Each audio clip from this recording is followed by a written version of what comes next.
بسم الله الرحمن الرحيم وزير يا دمان dadka Soomaaliyeed oo na daawanaya waxaan maanta halkan isku nimid inaan idin la wadaago arrimo yaryar oo la xiriira warbixinadii maalmahan laga hadlayay oo ku saabsanaa ciidamada Soomaaliyeed waxaan rabaa inaan shacabka Soomaaliyeed u sheego in marka hore in muddo ahba aan ka shaqeynaynay inaan dalkan sidii loo doortay madaxweyne farmaajo aan ka dhaqan gelino nidaam ku dhisan isla xisaabtan iyo daahfurnaan waxaan ku faraxsanahay in dalalka aan saaxiibada nahay iyo shacabka Soomaaliyeed ba ay aaminsan yihiin maanta in dalku uu muujiyay kalsooni ay aaminsan yihiin in daahfurnaanta iyo islaabtanka wadanku ay haatan caga dhigatay waxaa kaloo ogtiin in hay'adda lacagta adduunka IMF oo warbixin soo saartay usbuucii la soo dhaafay ama maalmo hore inay soo saartay warbixin ay leedahay inay dawladda Soomaaliyeed ka go'an tahay inaan dib u habeyn waafi ah ku sameynay hay'adaha dawladda daahfurnaanta iyo maamulka maaliyadda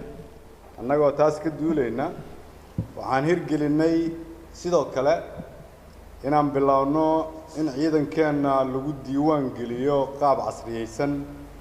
oo loogu talagalay in kulligood la og yahay tiradooda waxa kale oo aan rabaa inaan idin la wadaago in dawladda Soomaaliya ay sameysay daraasad socotay muddo dheer daraasadaas oo noo fududeysay inaan ogaano caqabadaha ragaadiyay dhismaha ciidamadeena waxaan ogaanay inay jiraan ciidamo diiwaan gashan balse aan soo shaqo tagin kuwa naafa ah oo shaqeynaya iyo kuwa dhintay oo wali ku jira liiska ciidamada shaqeeya arrimahaasi waxaan bilownay markii ay xukuumaddu shaqada bilowday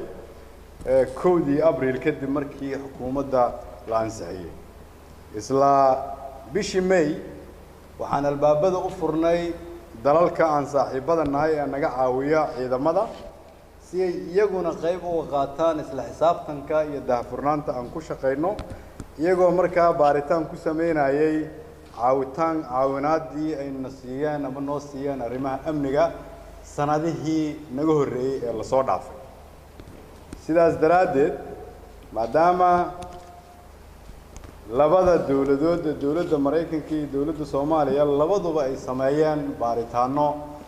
baaritaanadaasna ay isla garteen inaan bilowno aan ku shaqeyno nidaam cusub oo si dardar gelinaya daahfurnaanta iyo isla xisaabtanka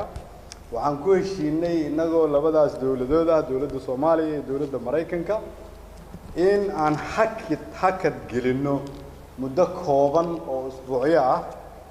caawinaadda ay dawladda Mareykanku siiso cutubyo kamid ah ciidamada xoogga dalka Soomaaliya waxaan rabaa inaan idin sheego inaan la joojin caawinaadii laakiin shaqada aan wadno wada shaqeynta awgeed inaan hakad gelin waxaa kaloo idin sheegayaa inay dawladda Mareykanku ay qirsan tahay in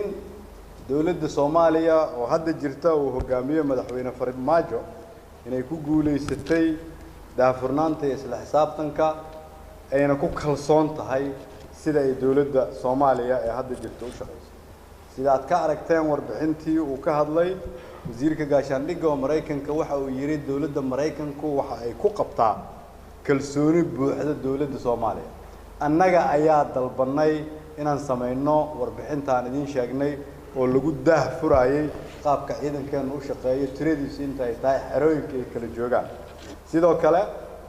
aaminaadda lagu qabo dawladda Soomaaliya awgeed ayaan la saxeexnay dawladda Mareykanka heshiis gaaraya 300 milyan oo dalka lagu hormarinayo oo ah markii ugu horeysay 27 sano sidoo kale waxaan la saxeexnay wadamo kale ay kamid yihiin dawladda Qatar iyo dalal kale oo dunida kamid ah oo kulligood markii ugu horeeyay heshiisyo toos ah la galayay dawladda Soomaaliya waxaa kaloo aan rabaa inaan dadka Soomaaliyeed u sheego in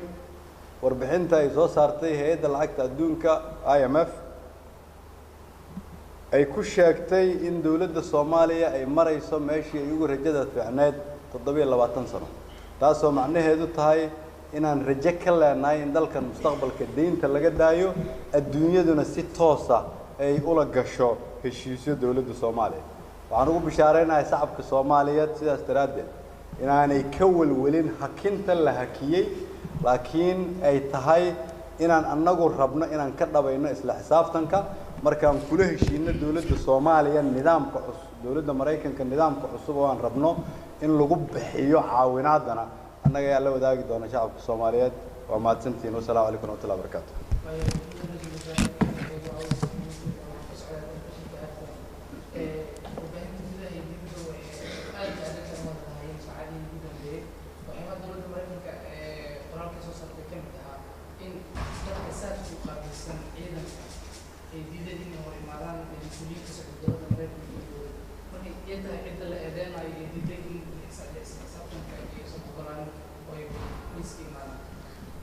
sidaan halkan ka cadeeyayba waxaan ku muujinayaa ama ku cadeynayaa in xukuumadda hadda jirta dawladda hadda dhisan inaan albaabada u furnay dawladda Mareykanka markii ay codsatay bishii May sanadkan inay baaritaan ku samayso sidii loo bixin jiray gargaarka la siiyo ciidamada Soomaaliyeed sidaad ogtiin marka ay bilowday baaritaankaas xukuumaddu waxay jirtaa hal bil kaliya markaas iyada macnaheedu waxay tahay waa wax annaga naga horeeyay laakiin ma ahan inaanan ka shaqeynayn inaan xalino dhibkaas isaga meel fiican ayuu hadda marayaa kow waa markii ugu horeysay oo yeeranay National Security Architecture waa markii ugu horeysay oo leenahay National Security Council waa markii ugu horeysay oo sameynay baaritaan lagu soo tirinayo ciidamada Soomaaliyeed markii ugu horeeyay hadda aan bilownay in ciidan walba la register gareeyo laga qaado faro laga qaado indho waxaan ku soo dhameystiri doonaa kulligood inay sidaas ahaadaan kuwa aan caafimaadka qabin ama agoonta ah iyagana waxaan u gudbinay baarlamaanka sharci la yiraahdo sharciga xaqsiinta ciidanka oo loo gudbin doono hay'ad gooni ah sidaas daraaddeed waxa ay maraysaa shaqada wasaaradda gaashaandhigga iyo hay'adaha amniga dalka iyo madaxweynaha iyo wasaaraha iyo xukuumaddu ay hayaan meel fiican waxaan rabaa markii inaan u sheegay shacabka Soomaaliyeed in la dhiso ciidan la tayeeyo dib u habeyn lagu sameeyo waqti ay qaadanaysaa balse waxa aan ku taaganahay jidkii ugu wanaagsanaa sida aad ka aragteen dawladda Mareykanka wasiirkeeda gaashaandhigga uu sheegay ummadda Soomaaliyeed iyo dunidaba inuu rajo weyn ka qabo markan dalka iyo dadka Soomaaliyeed ra'iisul wasaare waa telefishinka Somali News Abdiraxmaan Wabari saameyn ku yeelan kartaa ciidamada gargaarka ee hakisay dawladda Mareykanka maya gargaarka waqtiga la hakiyo wuxuu ahaan doonaa waqti kooban tan kooban waqtiga kooban wax walba ay ciidamada dawladda Soomaaliyeed u baahdaana waxaa joogta dawladda federaalka oo diyaar u ah inay bixiso caawinaad ay ciidanku u baahan yihiin waqtigaas la hakiyay caawinaad